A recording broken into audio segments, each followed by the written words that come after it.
se nsuo yiri na manfo da nsuo mu se ya awreho we eye Samana boy de no a nsuo eyiri na oba Facebook a ese no won se ba bia yiri akoduru kube no ho no a ewura dan we no mu asisi wo no obi wo mu a obewu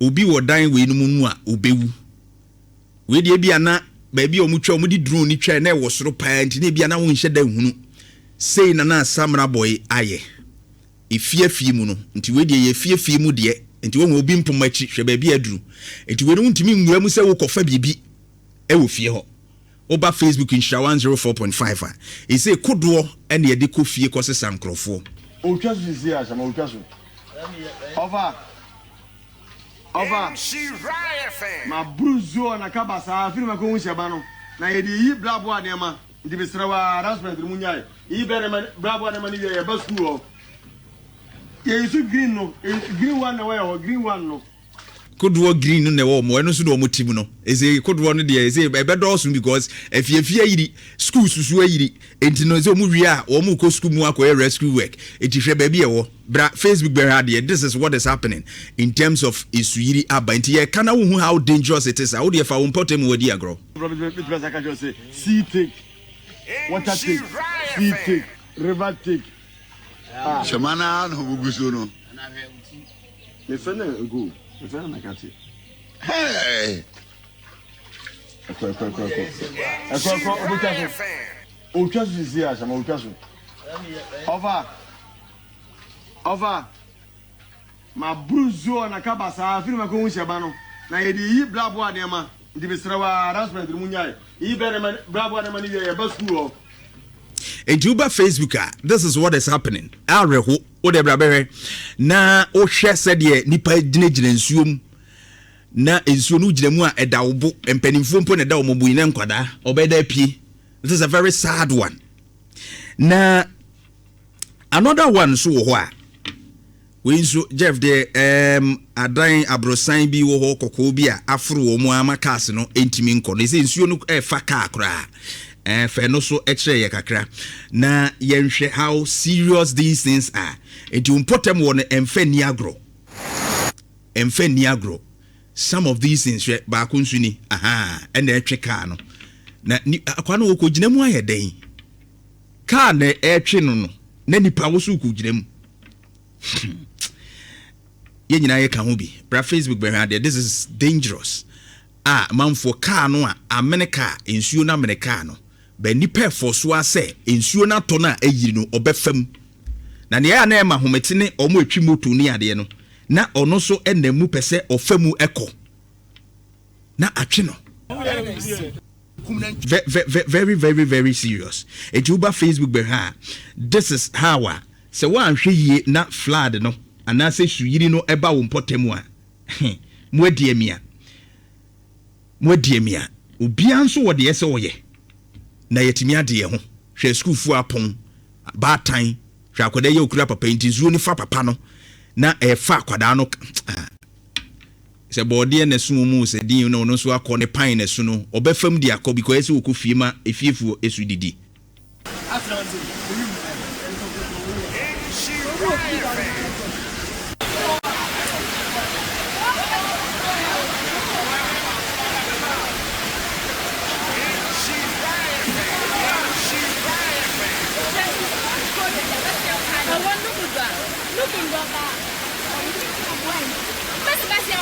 Enti we su ye Cape Coast flooding no su bi no ya ma Samra boy kakra Cape Coast de enso ene ne namu no enti wate ensuo na mpani mudo definitely emudo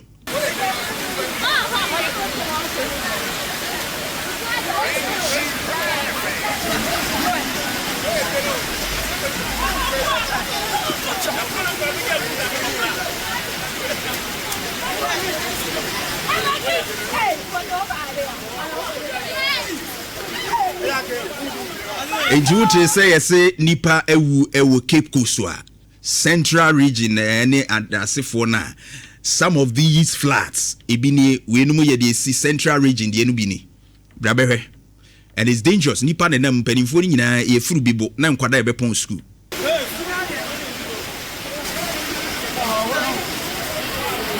Hey.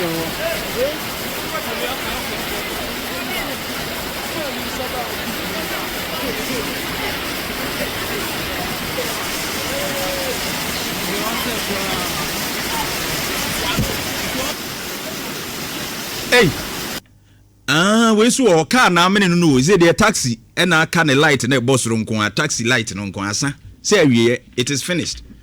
It is finished. Is it taxi driver no be dey pie. Odi ma dware de a chance de ordinary taxi ni nyina awura pum. It is finished.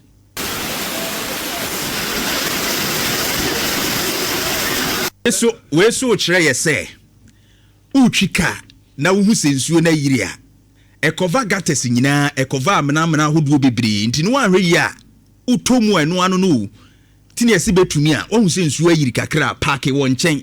Look at what has happened. But fast forward me nhwe de esi ewo the central region. In fact, in Suriri between 19th and then the 21st of June. Enuni I claim 18 lives. Enti flood na me de kire no amema wa hu nsuyiri said yesi ye bra Facebook. Me kire wade bi. Nsuyiri ehu ete said ye gya to ba bi ekum nipa no.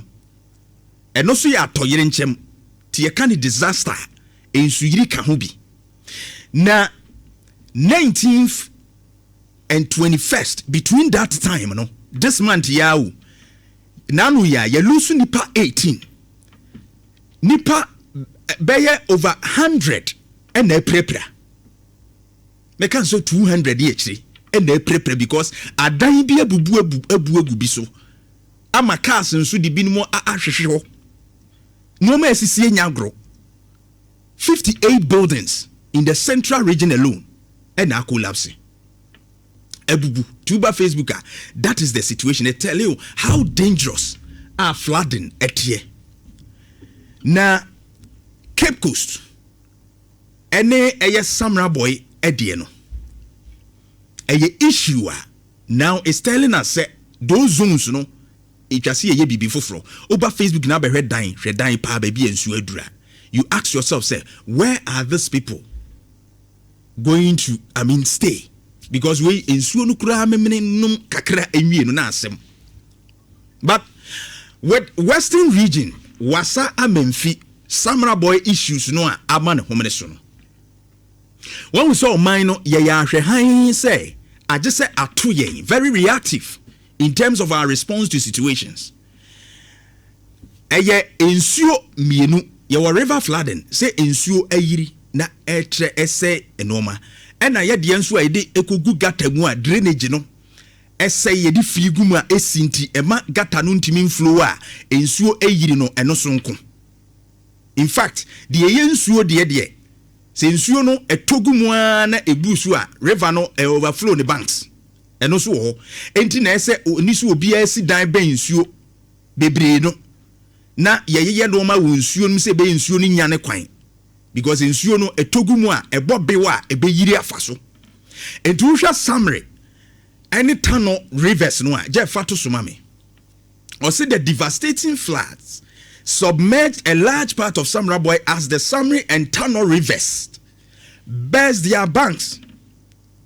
Ensuo no eto bebrenti sa Samri ne Tano rivers ne ayiri afa ne banks no dienti na yesa esi baabi a ehia no nso no ye didi Galamsey enti no ama baabi a ehia no enkrofo omutirimu eden eya amambofo a wo musika hia wo mu che nipa nkwa akogina baabi a ensuo no hia no eden no edidi ho try say on be blocking ensuo no kwan. It was illegal mining activities the forest reserves and water bodies in and around Samra boy blocked parts of the two rivers, making it difficult for flood waters to flow freely into the ocean. Ba omo ye we no your forestry commission, your security agencies here, as we monitor lands and natural resources ministry, minerals commission, monitoring team as we will be ekodidi asase bia se waji tumi kra so okodi dwuma bia ana omunya nteye kra so will be edi dwuma bi wo forest bia wonu betumi atu anamon yakohwe se odi ni yi ana onni ni yi. And you claim 49th Forest Reserve. Yayesi. But the evidence is that the Akosu Hoya Galamsey inti and then Sweden buy a was Samra boy. The issue is that a Galamsey. And a Dawanyamina Meka. The cause of flooding no in Sue Yiri was Samra boy no a Galamsey intia.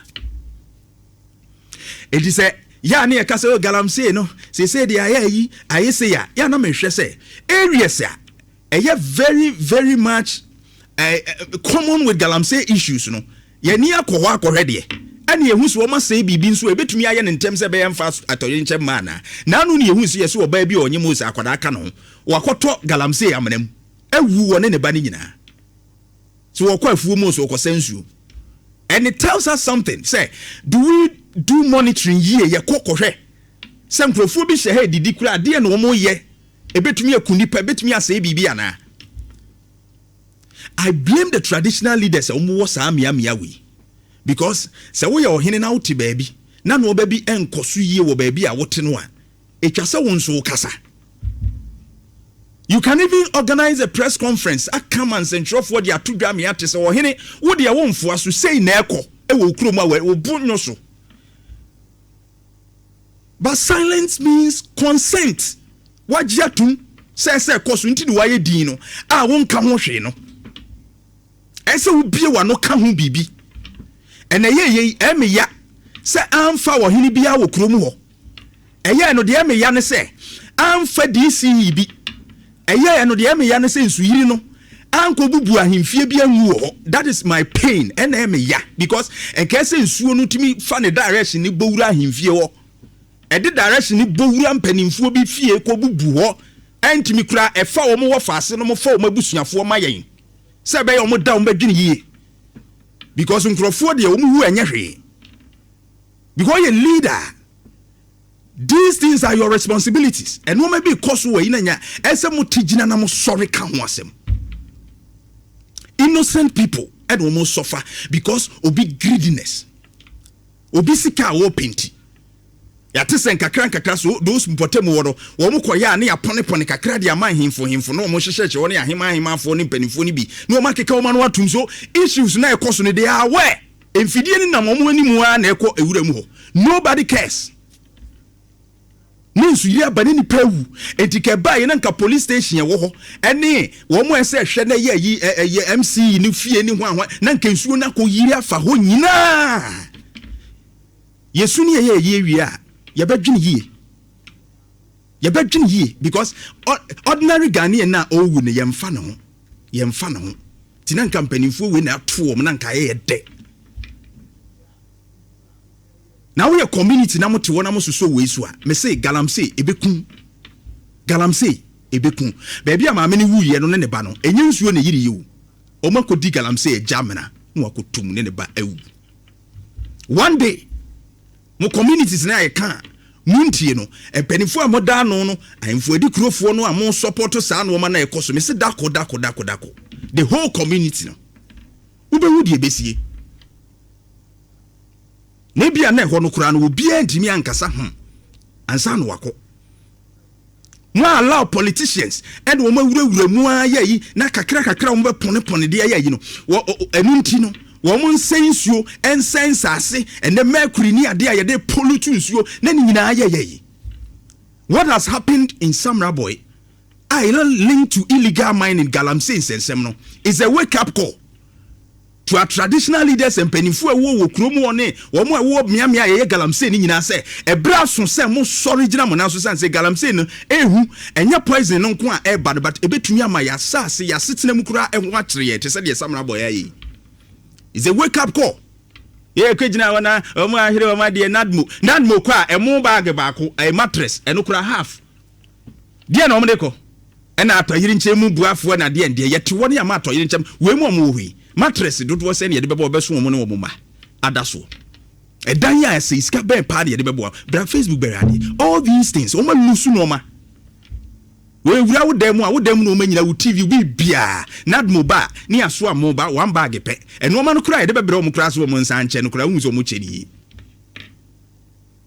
nadmo fo no no man na de be mo kra so mo ko chema mo ho akire mo kra eno kra ho nsem no ya sensebe. And we don't only blame the government. Yan suya kahubi. Yan sorry na ye naso. But I will say some boy die no. A wake up call on Galamsey to President John Dramani Mahama. Ene yewra ama kofibua. A wake up call. Say enyo sao. And we've fought with this, with that, and krataso na Galamsey, and we've done this. Yakuo, ya yeseo, me say, ya ria. Is a big issue for us as a country. Because we are sick as a country. We are very, very, very sick. Maybe lines, no. Now be Miami Galamsey egusua ekosu. I don't want to say them myself. Me per se omo I work Galamsey areas na nkasa one mo friend na omo ka omasem. And you will see. Ya titi bebre, ya hu bebre. Anu adin. Moi Galamsey ekoso ewo mu area sisia no ye ntwetwe nkomo ehemfa na Galamsey ekoso ye modini kroni din ba bi a hye na ye hunu ba bi a Galamsey ekoso bia wo mpotemu ho no ma ye hunu because ye very very dangerous ye hu esunsun sanso ni bi kodi di asensu ano kodi di asensu ano. We are sick. This must stop. They say Nipa, thousands of people are being displaced. Look at the livelihood. Omo kwa na omo ba. Umpotem wo baby a Galamsey wo no mu ehu. In the various regions, so war western, so war eastern, so war Ashanti, so war central. Baby, let's get to know what is happening actually over there in terms of Galamsey issues. You know, my 03220 83581 83582 83583